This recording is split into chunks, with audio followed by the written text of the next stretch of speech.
In this episode of Casting Shadows, we are looking at one of those experiences where our passion and interest for playing a particular game might far exceed our exposure to and experience with some of the elements that make that game exactly what it is and maybe exactly what compels us.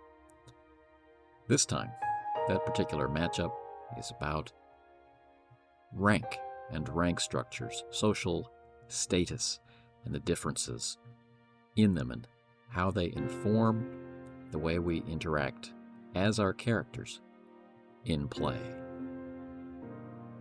I'm joined for this episode by Scott Welker. He's been a guest on the show before.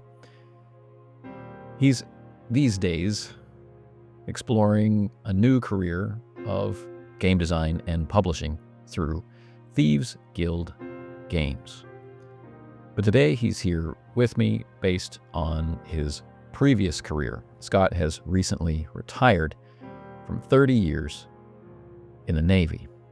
And so, the two of us are going to push and pull, twist, fold, bend, and mutilate this particular topic about rank and social position and how this works in the real world and how that can be reinterpreted, how it can be presented in a way that matches up with our expectations without, hopefully, getting in the way of some of the other things we want out of a role-playing game experience. Now, this also exists as a video on YouTube, and as is my usual habit, that video has been annotated heavily, bringing in information that one or the other of us might say, which someone in the viewing or listening audience might not be all that familiar, and to summarize some of the points along the way for a gameable perspective. In this audio-only version, a lot of that information is lost. And so this time, I'm going to be doing a summary of those annotations at the end of the episode. I'm not going to interrupt the episode to bring them in as they would be visible on the screen in the YouTube version. I'll put them together, all at once, at the end of the episode. Anyway, come along with us now into an exploration of, hopefully, enjoyable social, positional, and rank disparity in role-playing games.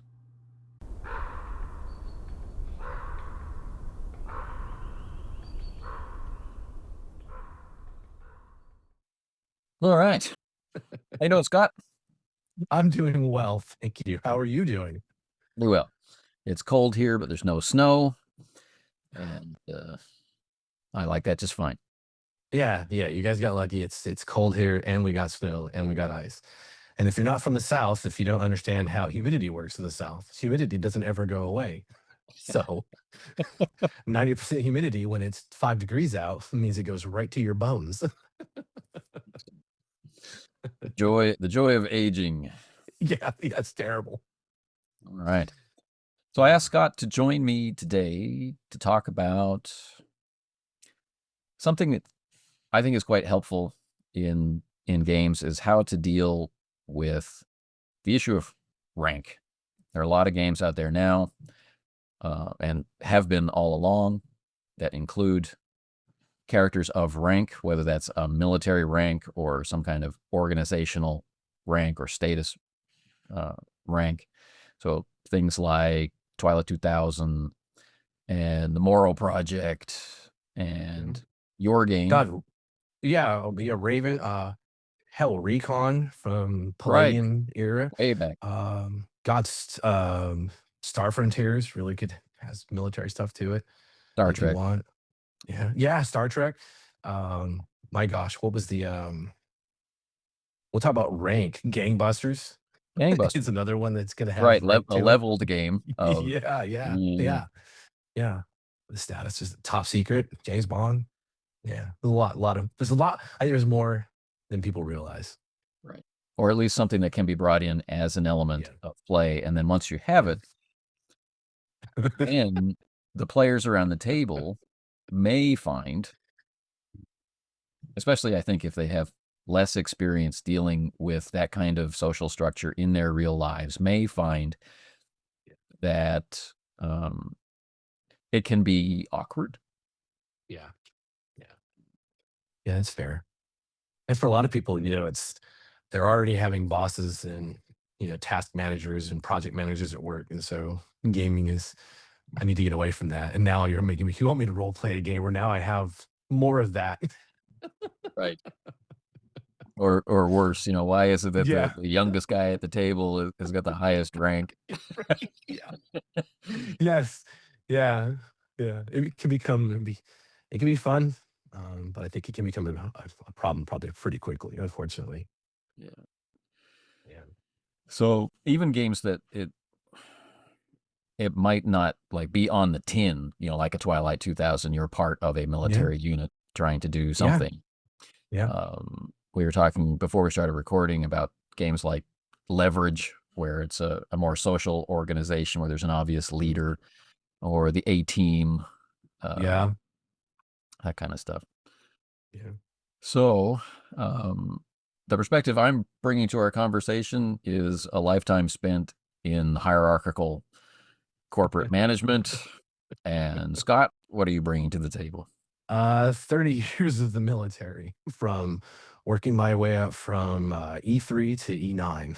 So, yeah, I've hit every enlisted rank along the way. And then working at the executive level as a master chief or a command master chief specifically, which means I answer to commanding officers directly, flag officers, which are your generals and admirals, and brief them and have conversations with them that you won't see them having with other people. Right. So there may have been some related interactions Yeah. during those times. Yeah, yeah, and it's yes, and at that level, it's omnipresent, but you're also you're also so far removed from, like, the realities of that's not really fair. You're not really you're not really in the trenches every day, and you've been a leader and a commander so long at that point. And then you've got this master chief, and master chiefs are normally to make E9 for average navies, I don't know, say 20 years. So you've already got someone who's done 2 decades of service and they know a lot. And now they're considered experts. And so, like, when I talk to my boss, my commanding officer, it's not yes sir, no sir. That's not how we discuss anything.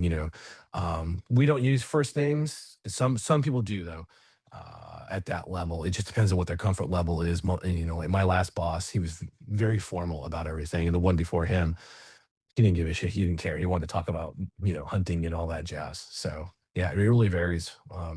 I've had admirals who call me by my first name and they just don't care. And then from the officer perspective in the Navy, they have a weird tradition where the higher ranking officer will call the junior officers by their first name, but that is not allowed to be reciprocated whatsoever. And so it's weird to hear an admiral be like, Steve, what do you think? And this young ensign is like, oh. So yes, I have a breadth of experience with this topic. Right. Which I think is a cool place to start with it's not all the same everywhere, that there's still individual human Yeah. variety present, uh, even within the confines of a rigid structure, or what seems Yeah. like a rigid structure on the outside.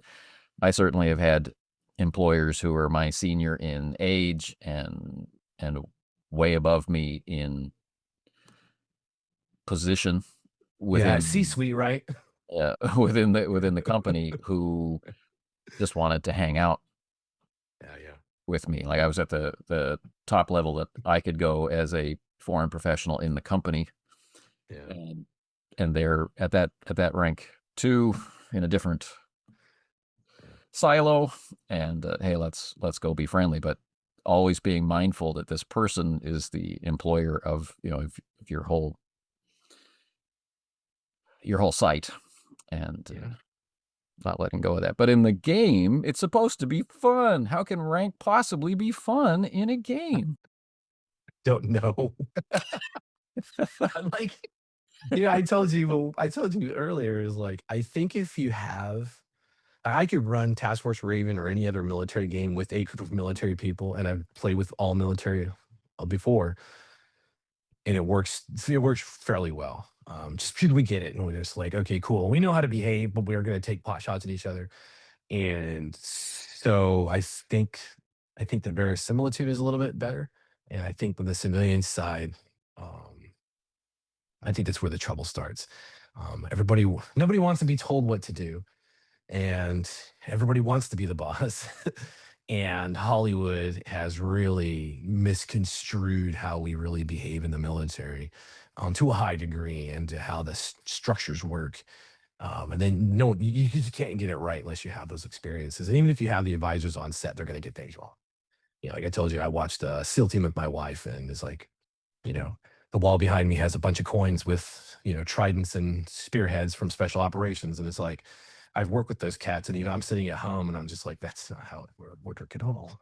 We would never say that to each other, especially in the Chiefs mess. That's not how we talk. So, yeah. Yeah, I don't know. It could be fun, but you're a civilian. Do you like playing games that have military rank or rank structures, I guess? I find I'm drawn to games where the characters take it upon themselves to go on a mission, in like, to put it in one word, like Call of Cthulhu. I mean, really, you've got a group of unrelated people identifying something that they cannot let stand, that puts themselves at great risk, and they go forward, and they try to resolve it. They become a team. But then in that team, we start to quickly identify that this person and that person have different skills and abilities, and different resilience, or the like. And so we wind up with not exactly a meritocracy, but we have deferment to Sure. to expertise, which doesn't map one-to-one to an official formal rank, but I think shows that it's possible to play with rank in a game. I Yeah. love the Moral Project, which definitely has rank, Yeah. whether or not the group of players chooses to make it a definite part of play. Sure. Uh, Yeah, sure. Fallout 2000 the same way. Like you said, technically you're US survivors behind enemy lines. However, it's also the apocalypse essentially. So you're on your I own. know that's Good luck. yeah, and to me that's an interesting story from the military perspective. Is like, okay, cool. You've got the dumb young lieutenant who's just graduated college and is in charge of this E7 or E8, who's been on boots on the ground for years. And at some point, like, well, we're not real military anymore. Or are we real military because you have the morals and the ethics to with uphold all of that stuff? And so I think it's a good conversation. So when you play, I know like you and I play a lot of Call of Cthulhu. So Delta Right. Green by virtue would have ranks. And I know it's not always military, but when I tell you that the intelligence community has a rack and stack, that is a real thing. The DIA is a laughing stock of the IC. And that's just a reality. The DIA does, the Defense Intelligence Agency, they do human, they do a few of the tasks, but if you're talking human collection versus the CIA, the granddaddy of what we do, then it's just like, yes, of course the CIA has, they look down their noses. Those are all the Yale kids, and they're like, well, obviously you couldn't join the big leagues, you had to settle for that. And so if you understand that social structure within there, like, oh, you're an NSA guy, okay, nerd, why don't you go make a report for us, help us out here, and leave the operating to the big kids, who have been to the farm, things like that. But yeah, so do you play a lot of Delta Green, or Yeah, I play it more than I run it. Um, okay, and okay, the thing I like in it is the idea that, again, you have that team, but it's being assembled by someone else, someone Mhm. ostensibly higher up the food chain, drawing in a U.S. Marshal and drawing in a Yeah. firefighter and drawing in Yeah, yeah, a yeah, variety of people who are used to having a certain rank or status in their own organization. yeah, But how does it exactly work in, yeah. And you it's a know, little bit easier in the field, which is probably where they you would default to storytelling wise of because everyone's kind of on that. You even out in the field. And so you're not gonna, you may that's the thing with the military and like all the services connected to the military is we love dark humor. Everyone knows that. But people don't like hearing our dark humor because it is really bad some days. And that extends out to the civilians who are working with us on the IC side. So you're gonna have that ribbing, like I was just ribbing DIA, one of my best friends in life. He's a very high muckety muck with that team, and he's just like, stop saying it. And I was like, I'm just saying, bro. You know, but like you'd have that ribbing, and you're right. There's that. Everyone's used to it, but when you start blending in the field, I think that's where you start would see the bonds form a little bit. It's just if for a GM perspective, it would be incumbent upon the GMs who put the outside pressures if there's a known mission or from above, or you're going to have, some of the tricks that you've talked about of not using characters, using different characters and making them hear the fallout of things is like, okay, cool. Your parent agency sometimes is going to want to know what's happening to you. And if you're a law enforcement, if you're law enforcement LEO, if you're military involved in these tasks, you don't just get to do that. That's not how the federal government really works. There's a few programs that are like that, but in general, if you're assigned, there's gonna there'll be random information will come up some days. Like, hey, we need this. They didn't file this paperwork for us. They got to clear their travel card every 30 days. So yeah, um, yes. I'm working on a one shot now using World War Cthulhu, Oh, right on. which was done by Cubicle 7. And Nice. that series in the middle, Call of Cthulhu, shifted to 7th edition. So the last part of the line was World War Cthulhu Cold War. Okay. And so you've got World War II era structures presented in the game, and you've got Cold War era structures presented in the game. And through it all, there's a Delta Green style organization present, which is, Section 46, which again is built. It's the organization within the organization, you know, to Yeah. to further compartmentalize things that intelligence officers were not meant to know. Right. And Yeah. Yeah. so it's pretty interesting how Nice.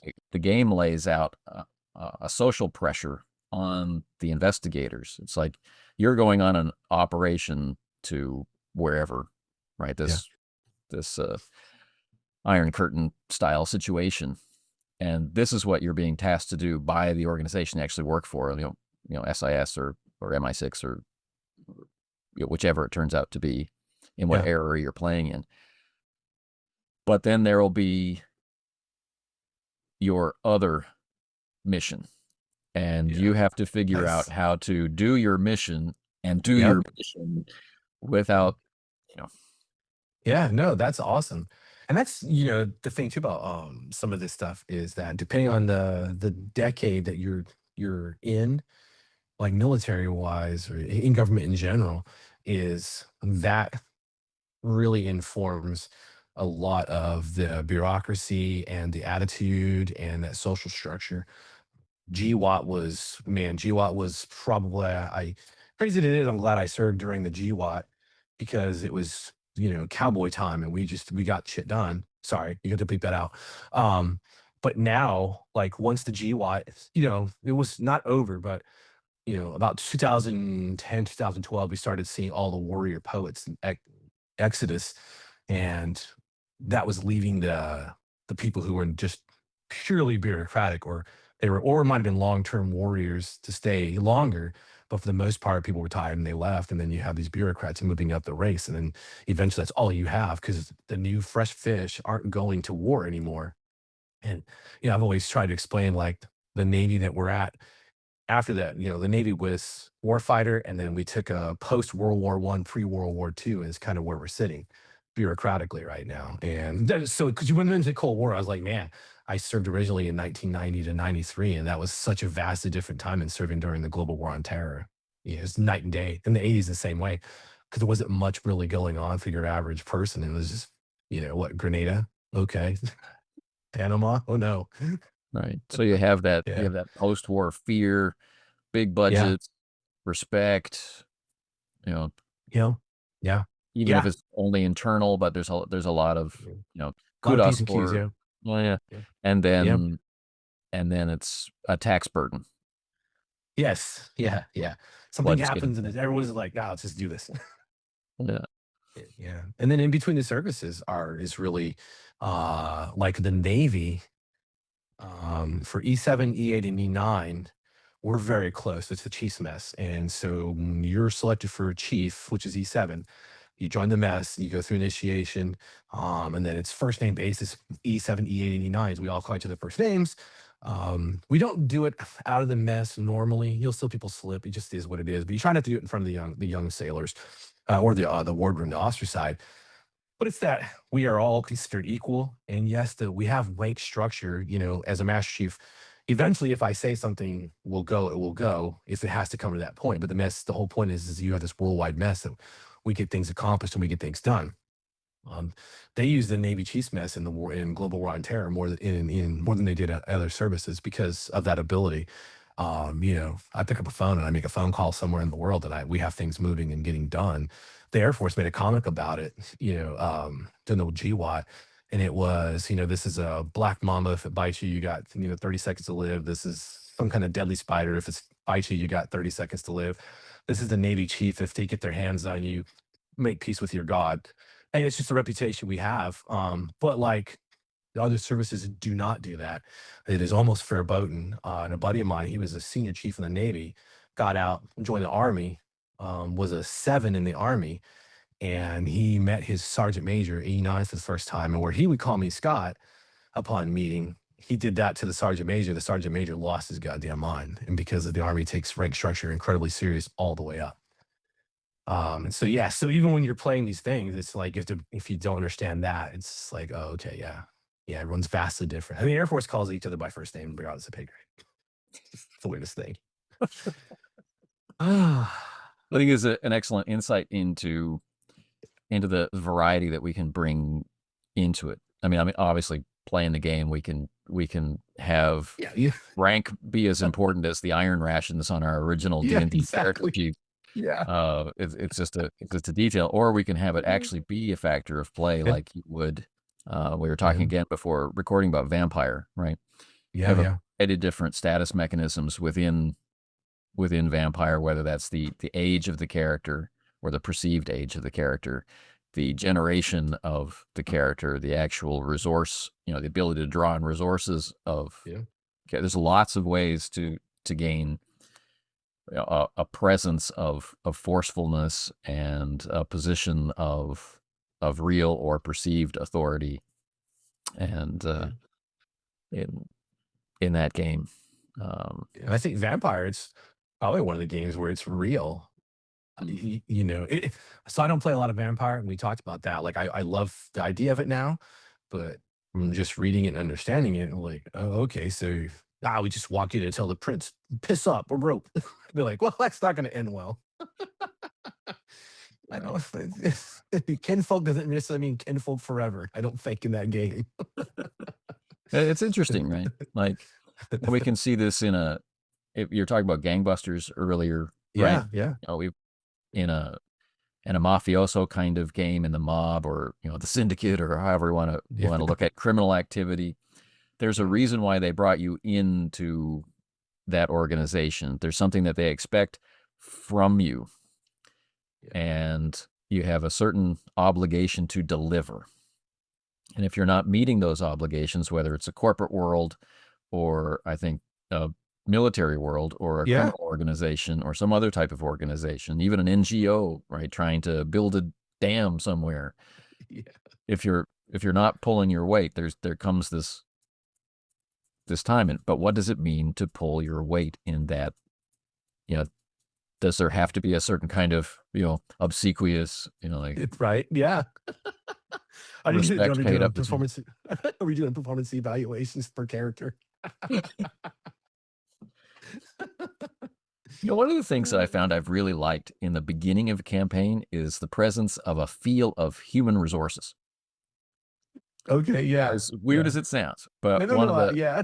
one of the better BattleTech campaigns I played in, we were on Solaris 7 and various places, and hearing rumors of this juicy contract.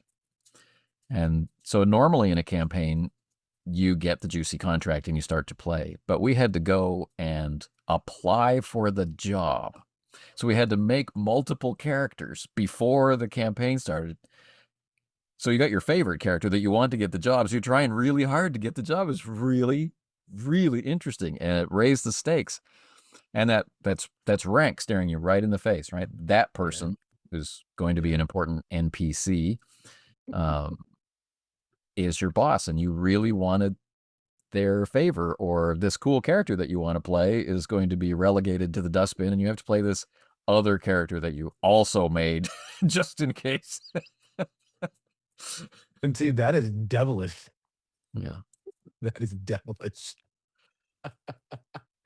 Oh my god, I gotta go and do that now with every game I run from now on. Like, I need you to make 4 characters.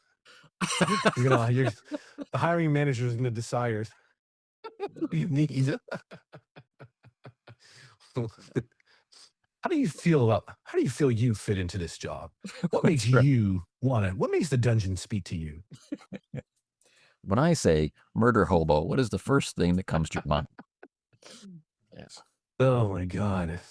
So yes, it was really, really interesting. You know, Yeah. to finish off that story, I mean, the questions were about our thoughts about the neighboring house, you know, Oh, yeah. and like how could they trust us in a situation where we were in direct competition for we're trying to become salvage operators, right? So they needed a certain number of mercenaries to be able to go in and operate defensive mechs and aerospace in order to cover these salvage operations.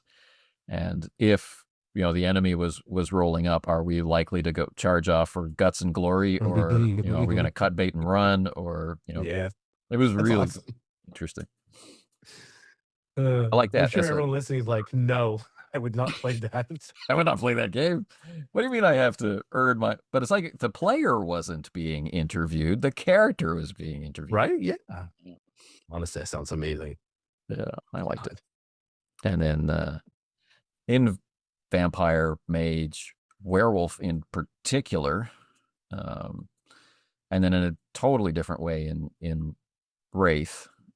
In my experience, much less so in changeling. These social disequalities are immensely important, but maybe not so much in the day-to-day operations, right? So kind of like what you were Sure, yeah. talking about. There's a time and a place for rank, and there are certain situations where it's set aside Yeah. in order to get things done. Yeah, sure. Because your day-to-day is gonna be normal, you're in the bullpen wherever you are, and, I think everyone is kind of on a level, and then, yeah, you've got a switch gets flipped, and then, you have to go into destruction mode. It Right. just is what it is. Man. In Yeah. in language training, we talk about social register, Oh, right? sure. So the how you automatically switch uh, how you speak and how you construct sentences Yeah. and which words you include or exclude Yeah. based on the dynamics of the situation. So the way you talk to your mother is usually not the way that you talk to your best friend, and not usually the Yeah. way that you talk to your the guy who owns the company that you work for, but it might be the way you talk to your boss, and it might not be the way you talk to your boss. And how do you know? Yeah. Yeah, normally, yeah. Normally, I think it's cued off of the superior or the senior, normally but, but yeah, you never know. Are they just this is a one-way, you know, pleasantry? But yeah, and that's the thing. I think if you don't speak for a foreign language, like if all you speak is English, I think you misunderstand the impact of the difference in many languages of you and you, which we used to have as thee and thou, and we got rid of it. And I'm like, no, that's very significant. And someone will let you know the moment you use the wrong you. Yeah. Like Chechen has their we has two forms, and one means we as in us Chechens, or we as in everyone gathered around right now. It's And really it's just like, interesting to oh, make the yeah, distinction, it's right? wild. Yeah, it's wild. Like, oh, you mean the community or the people in this room? Like, okay. And when you're dealing with, some of the things that I dealt with, like that word becomes incredibly important. No. Yeah. And Yeah, so it's crazy. do you or don't you want that to be a factor Yeah, right. Yeah, of your yeah. game, right? Yeah. And Yeah. but Star Trek, we played a lot of Star Trek, and I've played Star Trek in a group of players where we had some interesting social dynamics going on. This was our Star Wars group. We played together for about 3 years. But for a lot of people in the group, that game was their first role playing game, not their first. Oh. It was their first, you know, non-computer based role playing game. Yeah, sure. Yes. Yeah. Yeah. Yeah. That's So the fair. first time for rolling weird dice, the whole nine Yeah. yards. So socially, they're at a lower tier of experience. Yeah. And this was I don't normally play with people that I work with, but in that case I did, right? So now we're also playing with our different ranks Yeah. within the organization, right? We've got supervisors, we have managers, and we have the Yeah. the regular guy Man. as a part of the group. And so that exists, but also doesn't exist. And, you know, in the Star Wars game, we have a captain and co-owner of the ship, and the crew, or are they a Yeah. family? It's kind of loosey goosey, right? It's that pulp space opera. And so it's just like, okay, cool. We all hang out and argue. However, comma. So when we get to Star Trek Yeah. Adventures really wants a player in the captain's seat. And And do they call that out? Because like a lot of people would and be like, oh, I just put an NPC as there as captain, and then we can all. So yeah, okay, they call it out. Good. it's normally how we couldn't do Yeah. that. So well, there's always the NPC captain. The Yeah. first time I ran it, I kept saying we need it, we need a captain, we need a captain, we need a captain. And they're like, no, we're not comfortable. So I said, all right, well then we need an executive officer. So they were fine with the executive officer. So we have an exec, and then we had everyone else was just a member of their department, and they had certain ranks, but they Yeah, were sure. Sure. most of the characters were the same rank. Yeah. A couple of junior grades and not junior but not senior grades. I don't know how that's Yeah. explained, but Yeah. Yeah. um, but this executive officer, and so we played through it. It was a Star Trek adventure, so we played through an adventure, and then the captain retired, Good and on the you. the XO was promoted. Nice. Good on you. Good. And that is very realistic, actually. That's yeah.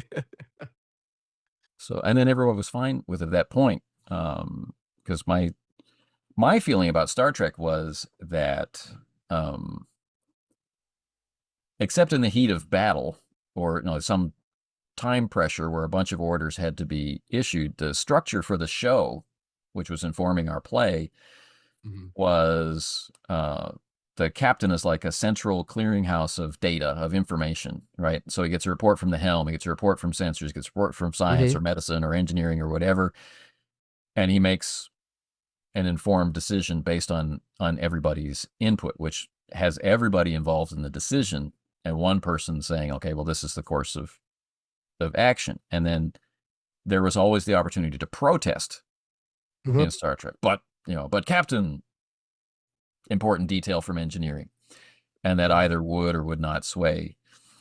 Yeah. So it was almost like a debate rather Yeah. than authoritarian rule kind of. Yeah. No, and that's pretty accurate, actually. I just left Japan from a destroyer. Two different CEOs, great guys, two different ways of handling business. But you guys didn't actually play off. Like the CEO's not going to entertain sass or like it's they want to, and they're not going to entertain of back and forth for very long. But part of the job of the CEO is also to mentor their department heads, the executive officer to become a commanding officer, and then those junior officers. Like the CEO would be on the bridge, and when you're on the CEO may be on the bridge, but you still have an officer of the deck, and the officer of the deck is responsible for what goes on the ship. They're essentially, they are the CEO's voice and eyes and ears at that moment. So even though you got the skipper, sitting in their high chair, it's literally a giant chair that is elevated so you can see out the windows. That junior officer, these are ensigns. There's E1, O1s, and O2s, and they're making these calls and they're telling Helm what to do. So they're doing that call, and then most of the time there's no disagreement. And every once in a while, though, the CEO would pipe in if it was gonna be a bad call, and be like, why would make that call? And then they give them a chance to explain themselves. And then it's like, okay, well, no, well, your course correction needs to be this, and then they would course correct to keep, because safety of crew and safety of ship are paramount over everything else. And then carry on with that, and then doing the debriefs when we have major evolutions. We'll go to the bridge, and we have every department, and then that is involved gets to debrief everything. Engineering has their say. If we can't make speed, then engineering he'll have to explain why. So yeah, it's actually pretty cool. You guys did not play very far off of like, you know, except for if there's any prolonged arguments. At that point, a CEO is going to entertain it for a little bit, then be like, stop. Or if you're one of my bosses, it's very colorful, because it's ultimately it's their decision, and they have to. And that's what they're weighing in their heads of like, if anything happens, do I go to jail? Do I lose my commission, and am I out of the Navy? And that's a lot Well, of their factor of how they're making all this calculus. Yeah, it's crazy. That's cool though. Some of you guys did good, cool. except No, no, no, no, no, okay, no no accepts. real Okay, accept with that one. nice, In that nice. first one. Then when we played it subsequently, there was no issue with playing a captain. Oh, right on. It had become okay, and by that time, of course, they're used to in Star Trek Adventures that it's a troop style play game. So your Sure. main character might be a doctor like McCoy, who Yeah. will or won't go on the away mission to the planet, and so you've got Sure. other characters to draw on. And that game has mechanisms in play for characters to be created very quickly in play. Well, we Oh, need a botanist or whatever, so I'll play the botanist, and then they oh, can right just on. quickly make the character, and off they go. So That's cool. by that point, a Yeah. lot of the player worry about someone telling them what to do and just kind of running it dictatorially Yeah. um, had evaporated. Yeah. That's cool. And was it the same group between both games? Yeah.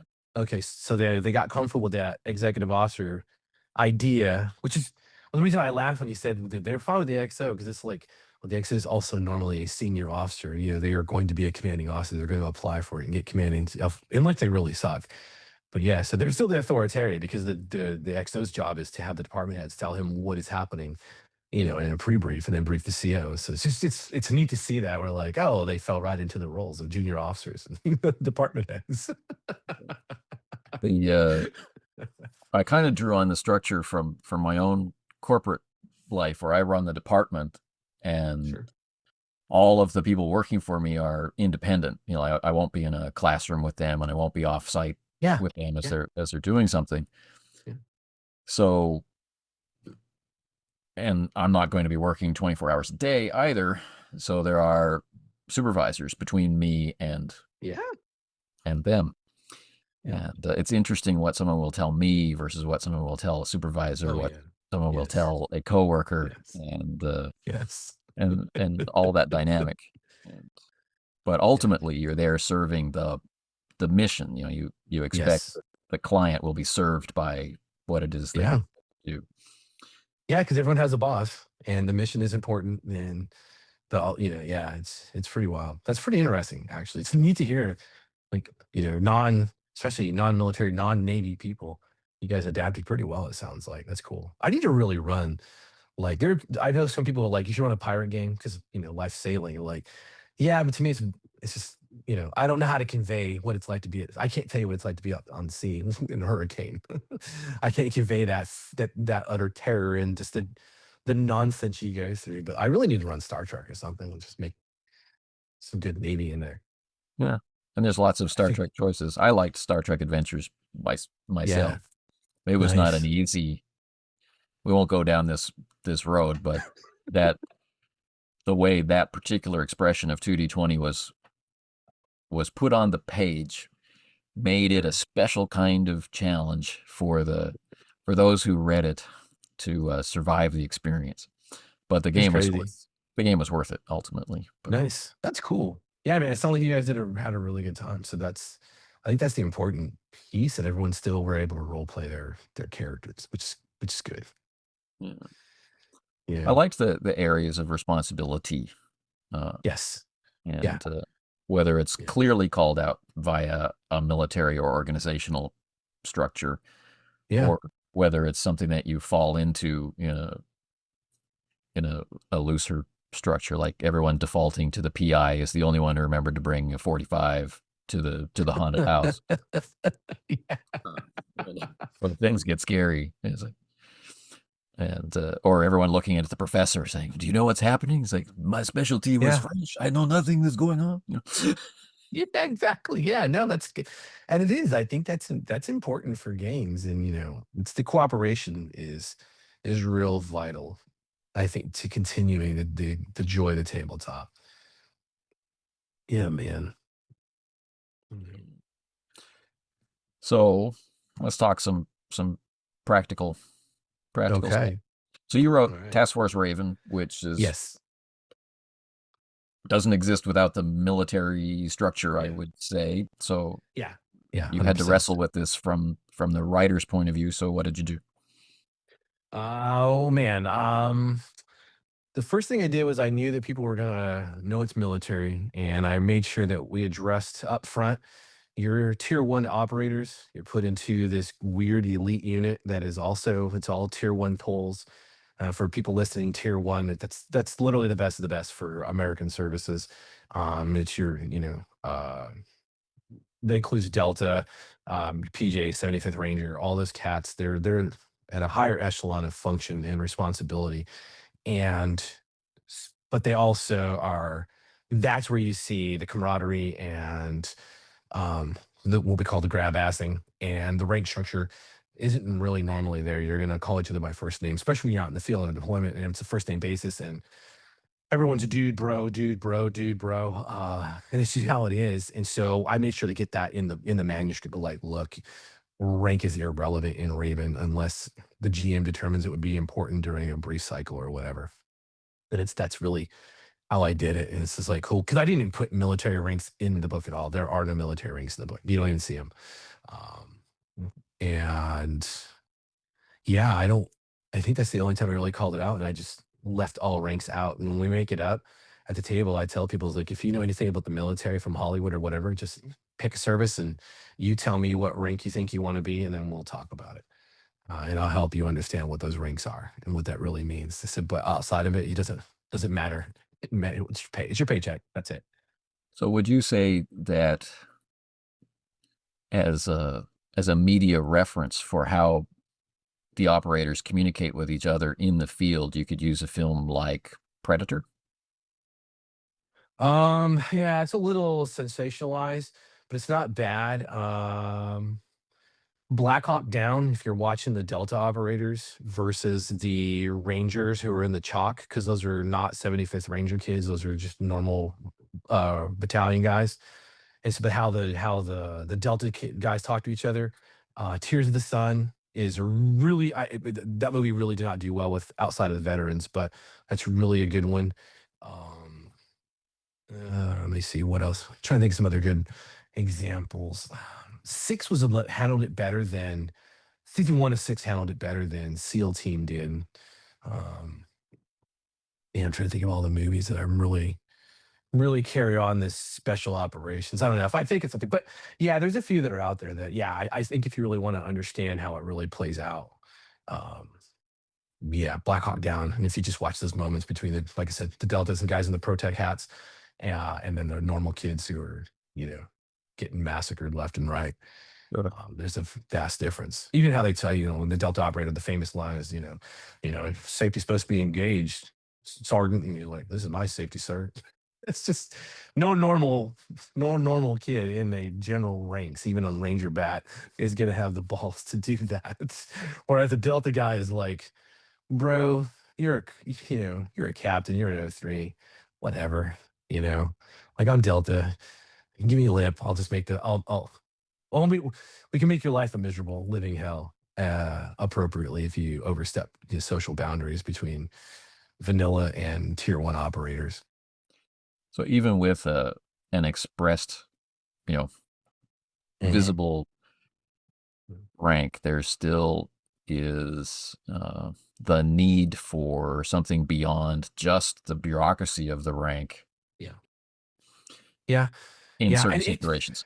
certain situations, yeah. And it really it can vary. And even not everything at tier one level is all sunshine and bunny rabbits and everyone's all happy. We had when I was working Horn of Africa, we had the task force had a new sergeant major, and he came in and was like, everybody shaves immediately. This is nonsense. You guys aren't on the field. You have no excuse not to be clean shaven. And but and I'm not saying he didn't know his business, because he's a nine in the Army Special Operations program and used to sock. But the team that I was with and the dudes that we're working with is like, we're already standing out in Horn of Africa as a bunch of white dudes. So, and you're trying to make this a lot worse for us. Yeah, it's a worst best kept secret. Like you got a bunch of white guys running around with, crazy beards and all this, wearing, Solomon and Merrill hiking boots. It's quite obvious that we stand out and everyone can pick us out, but you don't want to make it too obvious because there's a lot of NGOs and other folks that are in play in these fields. And so it's just like, okay, cool. But yeah, it's an example of like that dude, he was tier one. He was attached to a tier one element. But he had his lines that he did not want crossed. No one shaved, but that's a different story. For another day. Yeah, yeah. Long, long ago, when the dews of creation were still wet upon the earth, I remember a television show. I don't know if you got to see it. It was called Tour of Duty. Oh yeah, yes. That was with Vietnam, right? Yeah. Yeah, yeah, And the two main characters, so to speak, is a lieutenant fresh out of like the ROTC in the States, right? ROTC, yeah. RTCM. RTP in Canada, or it was in my day. And so he's wet behind the ears, knows nothing. And he's got a sergeant who's done multiple tours of duty by Yeah, that point. And it was, I don't know, it was my first exposure to seeing that kind of relationship on film, but it definitely got me thinking about how hard it would be to be the young lieutenant in charge, knowing nothing, and the sergeant being responsible and but not having the rank. I thought it was an interesting dynamic, yeah, uh, certainly for drama, um, and it's something I've wanted to explore in the role playing vein, but haven't quite found the right setting for it. You know, yeah. Yeah, and that's the thing with junior officers. And so for, it's oh one to 04. I'm just going to go in general because of the Navy. We will remind our O4s that they are still, in fact, junior officers. They do not qualify as real humans yet. O5 and above are senior officers. But the junior officers, O1, O2, and O3, it's one of the first things they learn when they're going through ROTC or the academies is like, you are going to attach yourself to the hip of your senior NCO who's going to be married up. Like if you're in charge of for the Navy a division, so you've got 30 kids, and you're gonna have a chief, and that chief and you are going to be on the same page because you're the two khakis. And ultimately, though, you're the one who bears all the responsibility of whatever decisions get made because you make the policy. The chief petty officer enforces and implements that policy. And that's where that dynamic comes. And so normal Hollywood likes to like, yeah, because I'm the lieutenant, and like sometimes you may have that, but it would be hard pressed to have an O2 look in the face of the senior chief and be like, you'll do it or else, senior chief. Like it's gonna be a conversation. So yeah, I think for your purposes, it'd be really interesting to see that. And like at my level, my O5, he's been in the Navy, he was 15 years, 16 years. He was still he knew he was a commanding officer, but he would still defer to damn near 30 years of experience across, a wide swath of the Navy. And so, he would ask questions and then be like, what do you really think? And that was his honest conversations that we had behind closed doors, and then Right. he makes a decision and I go forward and I make sure everyone understands this is the CO's decision. And it's not like, oh yeah, the CO's full. That's the thing that really I think is you got to be careful of in gameplay. If you really want the verisimilitude of this rank structure, is the big no-no is like the enlisted coming out and being like, oh, lieutenant's an idiot, but we're going to go ahead and do this. Like, that's not really how we're trained. You're trained to, here's the marching orders. Let's get it done. And feel like, oh, well, the CO, like, okay, well, one more time. Here's what we're going to do. And we're going to carry it out. And you're going to carry it out. Well, I've only had to do it a couple of times, yeah, where I've had to be like, "Oh, remind people in the chief miss, like, no, I am a master chief and I am your CMC, and chief or senior chief, you are going to execute. Do not make just like don't make this any more uncomfortable. It's already getting." But yeah, and so that's a dynamic. People don't see how we really do business, and so it's hard to understand that. I think a lot of people kind of understand from the show, like, well, that show was pretty good about that melding, how they did business. But yeah, don't fall if you didn't do ranks, don't fall for the Hollywood of, an O2 crapping all over their sergeant first class. That's not gonna happen. Not unless not everyone, not every enlisted senior enlisted member is amazing. Okay, let me get that out of the way before we have to, sure. No, the subreddit for the military comes and starts attacking. Like, I'm not saying that. In general, in in general. general, that's what our jobs are. Yeah, we train junior officers and make sure that they're going to function as because one day they're going to make the decision to get people killed on purpose. And we have to remind them of that. Like one day your orders will be orders in war, and you're going to have to order, like the ships that we've had that we're flooding, an officer had to order a hatch closed, which killed other people. And they have to be comfortable with that decision. Right. Have to be able to make it. Yeah. Yeah. Yeah. And then move on. That sort of stuff doesn't come up in the corporate environment, but the living abroad, living in isolation, the you're in a small pocket of, let's say, visible foreigners, right? Obvious Yeah. Yeah. foreigners. Don't Yeah. speak the language, don't understand the culture, are, the classic fish out of water. That's a lot of just mundane stress to go Yeah. on. And so if they get to work and the supervisor and the management team are not in sync or not presenting a unified front or not allowing for there to be morale, right? Yeah. Yeah.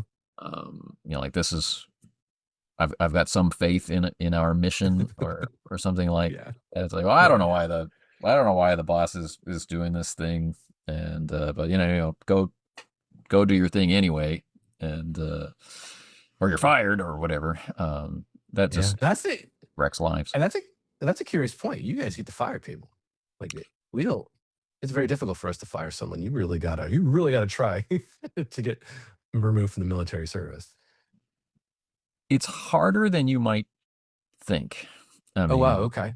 running things back home, if the person is actually demonstrably incompetent and has a negative effect on the client's experience, like dropping the wedding cake at a wedding kind of Yeah. thing, Sure. Yeah. it's Yeah. significantly easier to fire somebody in that circumstance. But in a you are not qualified in some way, like physically or mentally, to perform the duties for which we hired you, right? You're Yeah. continually rubbing the client the wrong way socially, or Yeah. always just that little bit too late, or things are just that little bit too not finished. You're not prepared enough. You know, uh, Yeah. the client doesn't have that sense of confidence in you that is required. Um, it's harder to it's harder to go to HR or go to the site manager or whatever and say this person needs to be let go, because then they have to find somebody else. And Yeah, that's fair. in my context, working in a foreign country, that means visa approvals, and it means delays, and it's documentation and Yeah, sure.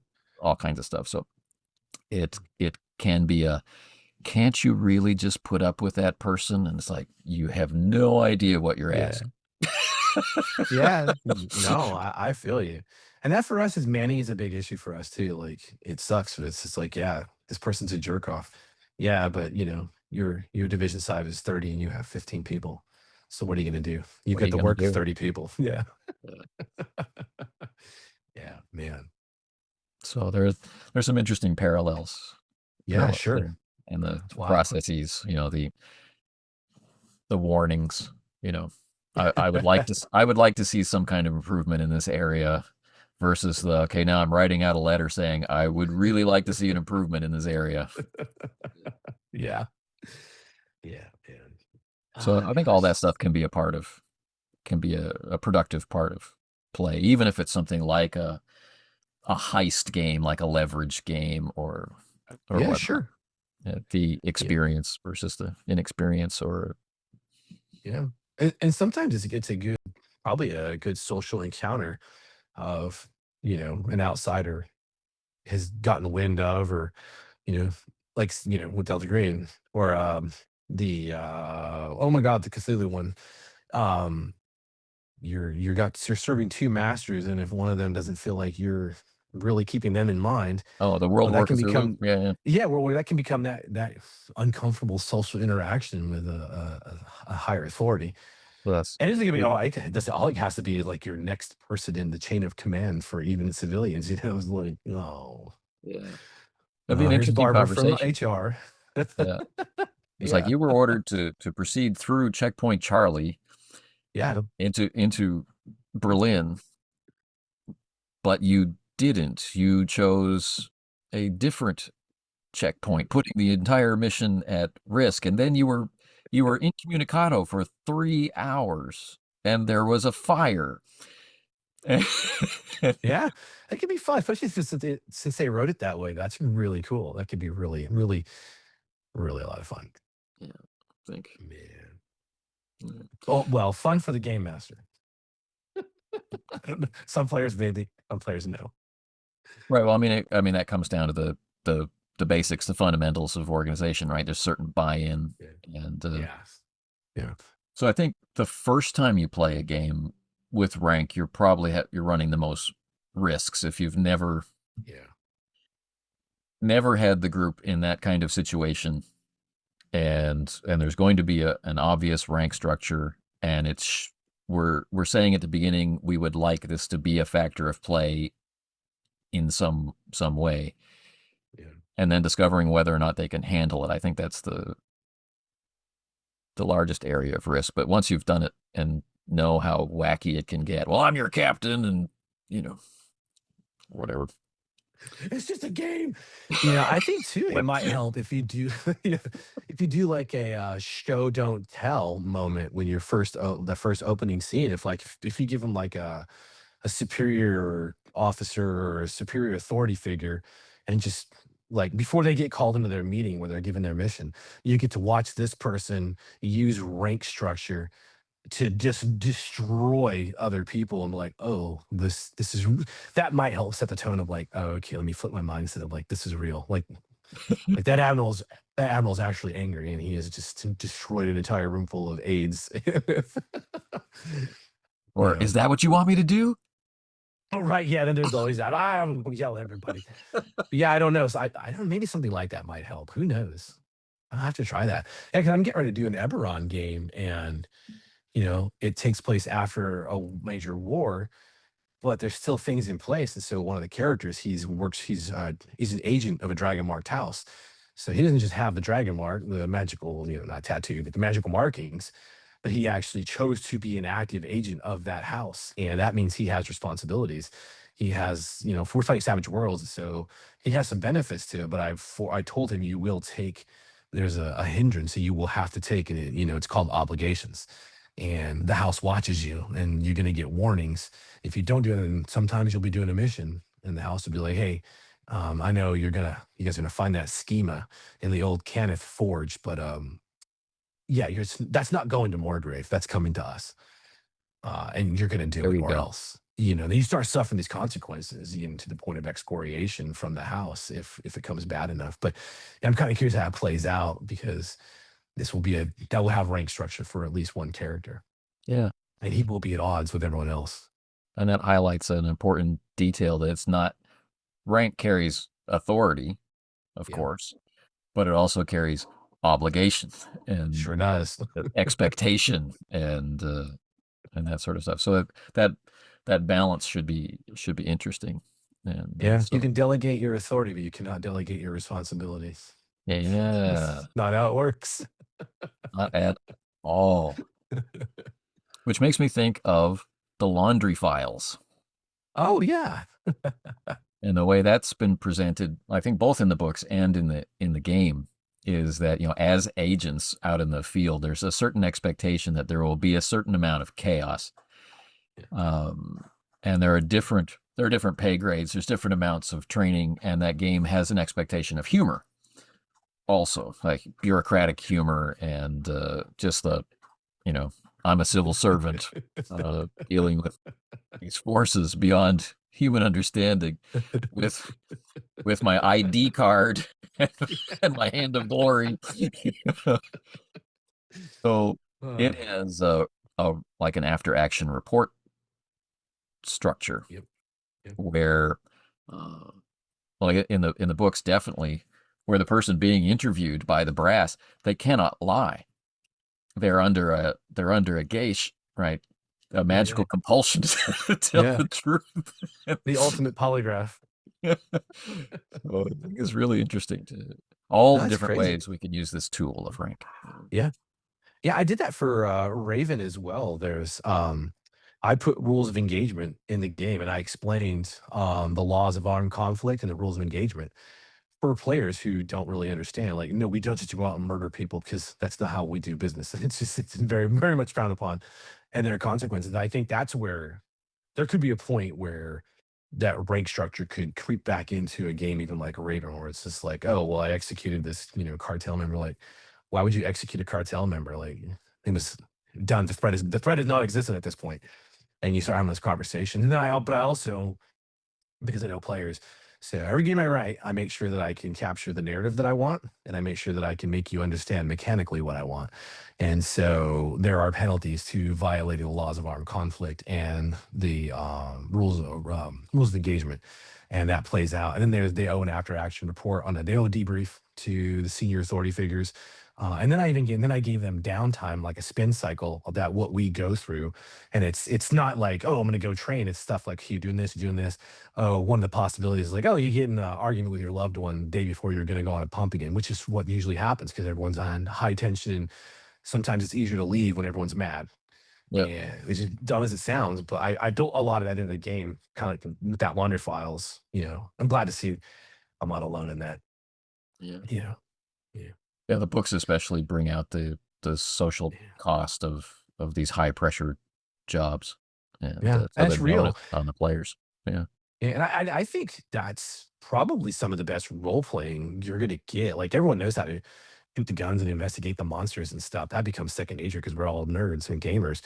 But then you start asking, like, okay, cool, I'm gonna role play your significant other, and I'm gonna I'm gonna I'm gonna make it feel like I'm snidely asking you, like, hey, can you please just make sure the lids are tight on the oil next time?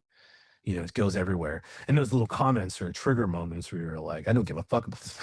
It's just, but that's a genuine role play moment. Yeah. Like you said, the societal cost of a human being.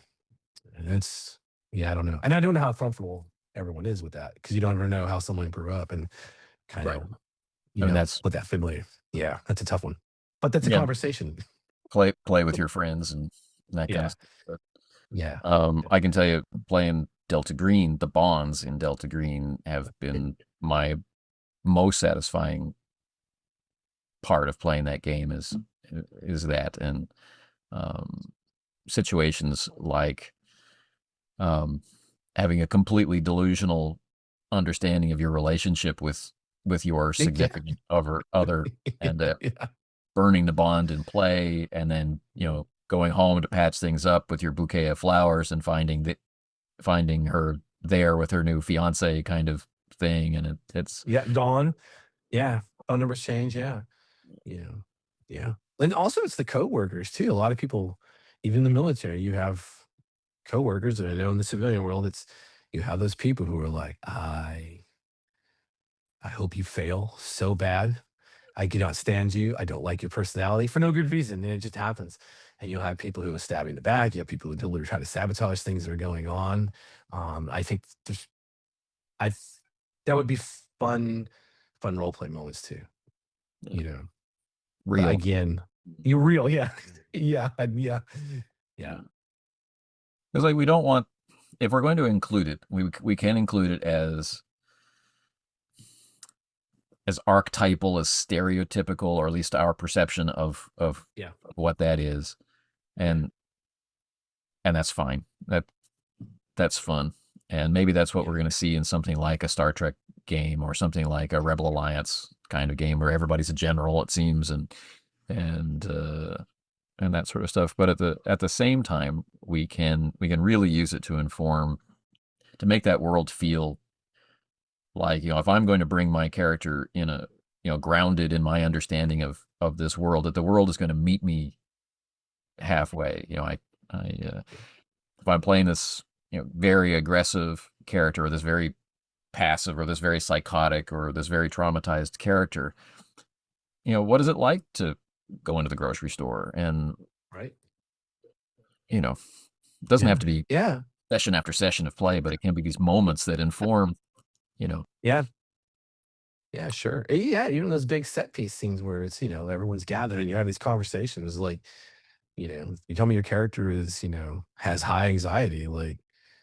you got raised voices, and suddenly you're telling me you're just going to jump in. Like I get it could happen, but more logically, role play your character the way they would. Because you can become that diversion and it calms things down without ever uttering a word because people realize, like, what the hell is happening? yeah. Yeah, I think this is probably more of I guess it kind of flows into status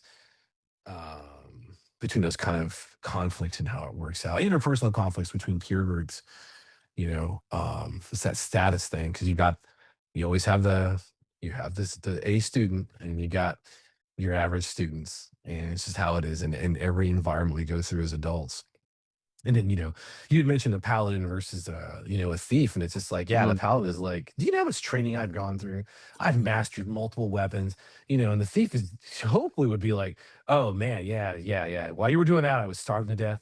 I was avoiding being, beaten brutally, Right. molested on the streets. Like I had to learn Disease. how to survive. Yeah, it was just like, yeah, yes, we all have things we bring to the table. Your status as a knight of the realm. I don't care.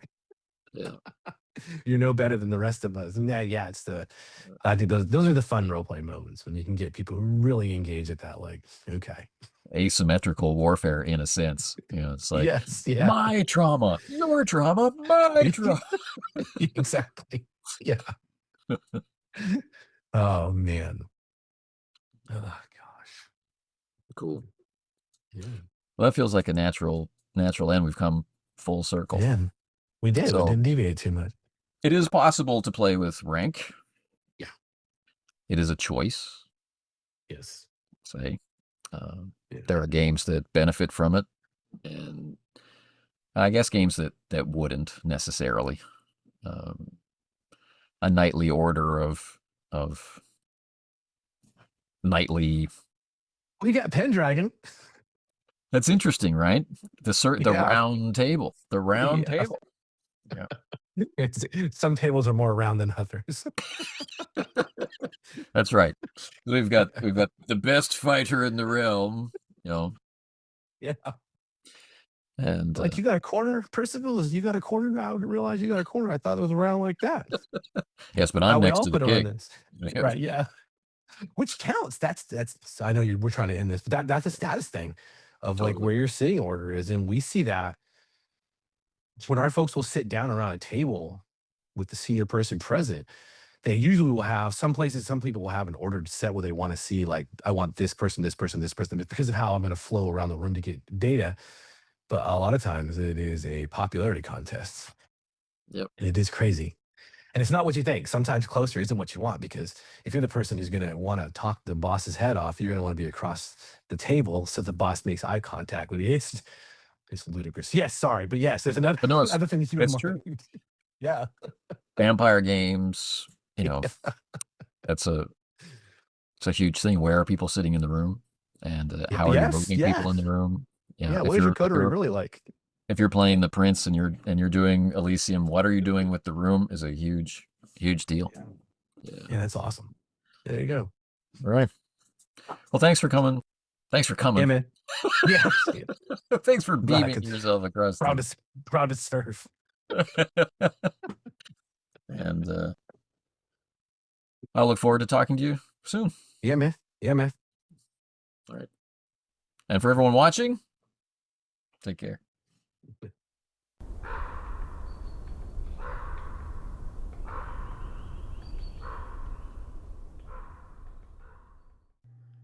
Audio Appendix 1. Informative notes. I think Scott's duties and experience are well explained over the course of the conversation. Where I come into things is both from the corporate and academic worlds, where I've been required to put a lot of focus on human resources management. So in addition to what other duties I might have, I'm responsible for hiring, training, performance assessments, promotion, team building, project management, spinning up new products, new skills, new designs, and training people on those, training trainers to train other people, and of course, the end of service or termination processes of retirement, and of course, firing. Note 1. Navy enlisted rank structure. The Navy's enlisted rank structure balances technical expertise, leadership, and operational responsibility. Comprised of apprenticeships, E1 to E3, petty officers, E4 to E6, and chief petty officers, E7 to E9. Each rank requires more experience, authority, and mentorship duties. Note 2. Challenge coins. Challenge coins, also known as military coins, unit coins, memorial coins, or commander's coins, are small coin or medallion objects bearing an organization's insignia or emblem and carried by the organization's members, or in recognition of special achievement by a member of the unit or the unit as a whole. Note 3. Some of the agencies under the Department of Defense are the Defense Intelligence Agency, the National Security Agency, the National Geospatial Intelligence Agency, and the National Reconnaissance Office.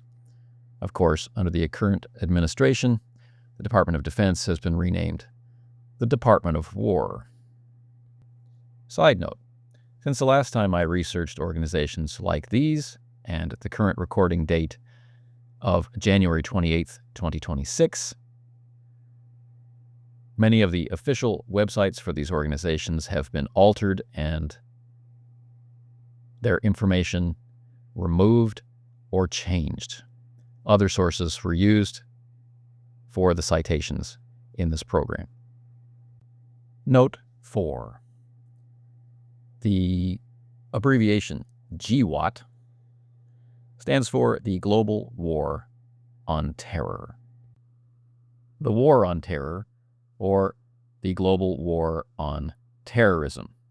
This was never an official designation of any particular military operation, but was in common use from, of course, September 11th, 2001, until its change in 2009 to Overseas Contingency Operation. War on Terror has, of course, continued in common parlance through the common day. Note 5. Register, or Socio-Linguistic register. This is a term to refer to how a person uses their understanding of a language to match the social factors they perceive in any given situation. This covers conscious and subconscious decisions about the degree of formality in structure and vocabulary, how titles, names, or nicknames are used, the types of pronunciation that are allowed to oneself, the type of jokes you might make, the slang you choose, the emphasis you place on things, and so on. Note 6. Tier 1, or Special Mission Units, SMU, are comprised of elite operators and support personnel from designated organizations assigned to perform highly classified activities in an international context. Note 7. USASOC, the United States Army Special Operations Command. USASOC is the command charged with overseeing the various special operations forces of the United States Army. Its mission is to organize, train, educate, man, equip, fund, administer, mobilize, deploy, and sustain Army Special Operations forces to successfully conduct worldwide special operations. Note 8. Tour of Duty. Tour of Duty is an American military drama television series based on events in the Vietnam War, broadcast on CBS. The series ran for 3 seasons from September 24, 1987 to April 28, 1990, for a total of 58 one-hour episodes. Note 9. Navy officer ranks. Navy officer ranks start at Ensign, 01, Lieutenant Junior Grade, 02, Lieutenant, 03, Lieutenant Commander, 04, Commander, 05, Captain, 06, Rear Admiral, lower half, 07, Rear Admiral, 08, Vice Admiral, 09, Admiral, 010, Fleet Admiral, Special, and Admiral of the Navy, Special. Note 10. A non-commissioned officer, or NCO, is an enlisted leader, petty officer, or in some cases warrant officer, who does not hold a commission. Non-commissioned officers usually earn their position of authority by promotion through the enlisted ranks. In contrast, commissioned officers usually enter directly from a military academy, officer training corps, or reserve officers training corps, or officer candidate school or officer training school after receiving a post-secondary degree. End of information appendix. Next, key points raised in the discussion.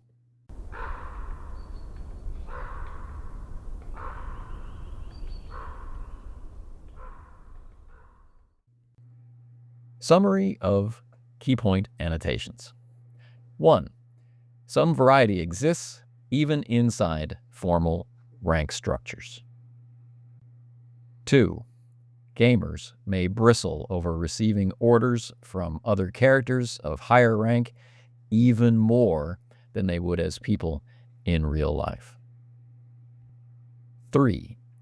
Media portrayals are often inaccurate accidentally or intentionally, but in service to their story, particularly in how characters interact. 4. Some games that we're thinking about are Smallville, Noir, Trinity, Traveler, Thousand Suns, Leverage, Pendragon, Rivers of London, The Laundry, Alien, Blue Planet, Shadowrun, MechWarrior, Dark Heresy, Only War, Slay Industries, All for One, Regime Diabolique, Flashing Blades, Privateers and Gentlemen, Space 1889, Space 1999, Vampire the Masquerade, Werewolf the Apocalypse, Mage the Ascension, Wraith the Oblivion, Changeling the Dreaming, and all the variations of the World of Darkness games that came after, and so many more games from before, now, and in the future. 5. Competitive and oppositional evaluation of performance within an organization, between departments, divisions, and so on, intended to increase productivity and aid identification of problem areas or personnel. This is the definition of rack and stack or rack and yank. That is a useful point of view when considering that liaison between agencies in the intelligence community and in the military on its own or in other large organizations will come with a certain degree of territoriality or prejudice, which might change during practical operations in the field, or the corporate equivalent of in the field. Note 6. In our pre-recording discussions, I mentioned a 10-year-long World of Darkness chronicle comprising all of the original 5 games and their offshoots. This 10-year chronicle included many opportunities for the players to take on the roles of different characters from different social strata, whether they be one of the flavors of supernaturals or one of the flavors of mortal organizations. And those experiences gave them many opportunities to hear about the reputations of their other characters and see the effects on the setting, on the world around them, for the actions that those characters had taken from someone else's point of view. Note 7. Assignments, missions, jobs. These things come with a duty of completion and a duty of reporting. Success and failure in this context shapes future interactions, whether this be interagency or interpersonal. Note 8. Peer-to-peer relationships versus vertical relationships between subordinates and superiors, managers, supervisors, team leaders, and the various levels of seniority in a department all impact the feel of interactions in these contexts. In other words, we are made to feel the difference between our position in an organization more from how our relationship with someone on the same level differs from the relationships we have with everybody else. Note 9. As people within a rank structure may modify it to suit them within certain boundaries, so too do different services, organizations, or departments in a larger organization. So, within that larger context, such as corporate etiquette or military rank, we should expect to find some personalization or variety with a distinct core of identity. Note 10. Linguistic register in play. In the situations you present as a game master, are the conscious and subconscious social cues which trigger shifts in register influenced mainly by a superior, by a code, by the majority, or by some other factor, such as a cultural element or an important event? In other words, why do the people in a situation or scene speak the way they do to each other and change that to speak to other people in the scene? What does this, what can this, what should this communicate?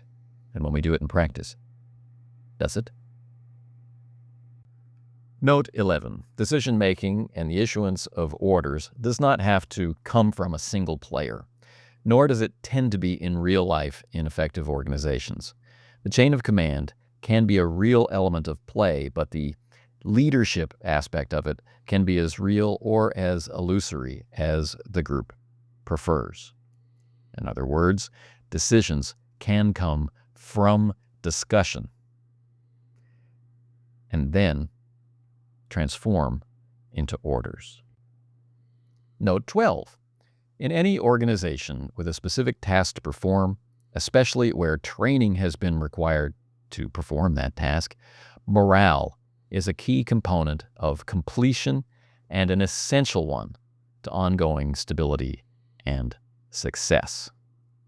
This makes morale something with which we can play in the setting of the game and the framing of situations. Note 13. As we get into a game that involves these considerations, why do the characters have the ranks or positions they have? What does this allow them to do as characters in that setting and in these situations? What does this require them to do? Note 14. The rules of engagement for the military and the explicit and implicit cultures of civilian organizations are both an indication of what to do and a limitation on how to do it. These should be palpable pushes and pulls on the characters in order to communicate these types of organizations and the way they feel. Note 15. Rank and position within other organizations are rich sources to draw upon to explore the characters we play and fuel significant actions, reactions, and interactions their exclusion can deprive us of. This concludes the summary of key points from this discussion. You have been listening to an episode of the Casting Shadows podcast, an extension of the Casting Shadows blog and the Runeslinger YouTube channel. If you have any thoughts to share or comments to make about this episode, any previous episode, or any episode to come, well, you can leave us a voice message via SpeakPipe at speakpipe.com/castingshadows-podcast. There are other ways to get in touch with us, and you can find them in the show notes.